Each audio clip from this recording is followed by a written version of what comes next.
హర్ష వాళ్ళ ఇంటికి నిషా వాళ్ళ డాడీ కొంతమంది ఆడవాళ్ళని తీసుకొని వస్తాడు. వదిన ఏంటిది అని రమాదేవి ప్రశ్నిస్తూ ఉంటుంది. మా అమ్మాయికి సీమంతం చేయటానికి వచ్చామని హోమ్ మినిస్టర్ చెప్పటంతో ప్రేమ్, చామంతి, హర్ష అందరూ షాకింగ్గా చూస్తూ ఉంటారు. బావగారు సీమంతం ఏంటి, అసలు మెల్లో తాళి పడకుండా పెళ్ళవకుండా ఇప్పుడు సీమంతం ఏంటి బావగారు అని హర్ష ప్రశ్నిస్తూ ఉంటాడు. డెలివరీ అయ్యాక అప్పుడు సీమంతం చేయలేం కదా అని హోమ్ మినిస్టర్ అంటే మీరెన్నైనా చెప్పండి, దీనికి నేను ఒప్పుకోనని హర్ష అంటాడు.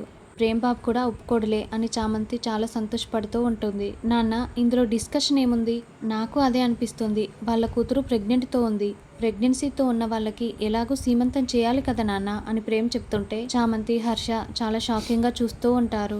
మీ కూతురు సీమంతానికి ఏ లోటు లేకుండా జరిపించండి, ఆ ఏర్పాట్లకి నేను కూడా సహాయం చేస్తానని ప్రేమ్ చెప్తాడు.